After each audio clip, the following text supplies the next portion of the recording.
Okay, so how do bones fix themselves? What is my arm doing right now after I fractured it 2 weeks ago? I'm working really hard to get these two things working the way they should. So the reason I'm talking to you about the histology of the bone is very important because the medication plays off of this guy here, this cell. And osteoclasts remove bone, dead bone, unused bone, recycled bone. It recycles. And it is critical. This sentence down here, it is critical to have the normal interaction between osteoblasts and osteoclasts. Now I'm going to ask you something to visualize. You're in your kitchen and you got your garbage can in there and you're making dinner and you're throwing all your waste in there and you've got your compost and you've got your trash that you throw out. And if you were never able to take it out to the curb for recycling and or for garbage pickup, what would happen to the inside of your house? It would accumulate.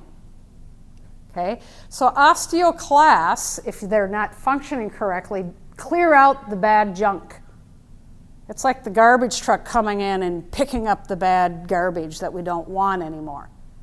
So my arm's got a lot of osteoclastic activity going on to try to remove the bone that got injured, and hopefully my body is laying down new bone.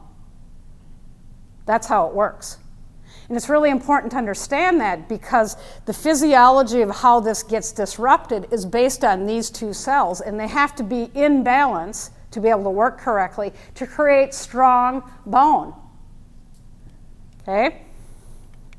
So what affects the osteoclasts and osteoblasts from not working? How do we develop osteoporosis? Okay?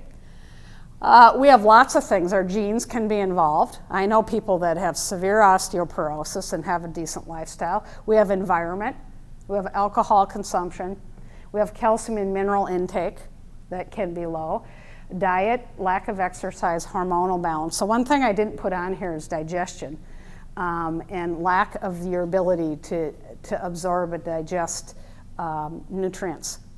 And that's a big problem today because we have a lot of digestive issues in our society. We have low acidic levels in our stomach, which then prevents the minerals from absorbing correctly. We have low vitamin D levels, which we're going to talk a lot about.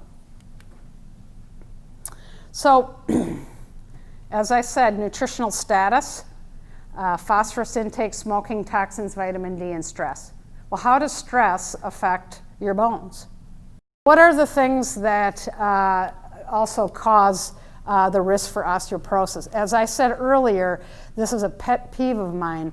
Antacids and the purple pill, this little section over here is causing, I believe, the bulk of osteoporosis in a good majority of our population. It decreases your ability to absorb minerals and protein. It reduces hydrochloric acid in your stomach, which decreases your ability to break down protein and minerals and absorb them through your gut to get good mineralization into the bone. You require fat and vitamin D to get calcium and minerals across the gut.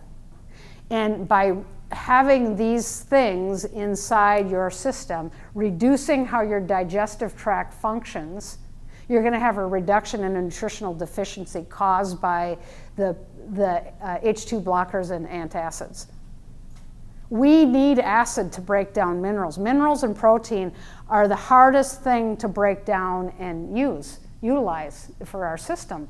And so if you don't have the acid and the digestive enzymes to break it down, you're going to get osteoporotic. You're also going to have a thyroid condition and so on and so forth. We need these nutrients. And so for people to go on these things long term is ridiculous. And no one's monitoring it. You can go to the drugstore and buy this over the counter. And this is causing the modern world nutritional deficiencies. You know, we talk about third world countries and nutritional deficiencies. We have more food in this country than combined around the world. The problem is we're not absorbing the food we're eating. because most of us have high-stress jobs. We have a lot of stuff going on, and our digestive processes are not absorbing and assimilating our foods very well, and so our bones and our systems are not healing. Every disease and disorder starts with a nutritional deficiency, and that starts in digestion. And so if you got poor digestion, you better get it fixed, because it causes osteoporosis. And if you're 25 and you got digestive issues, by the time you're 50, you're going to have osteoporosis.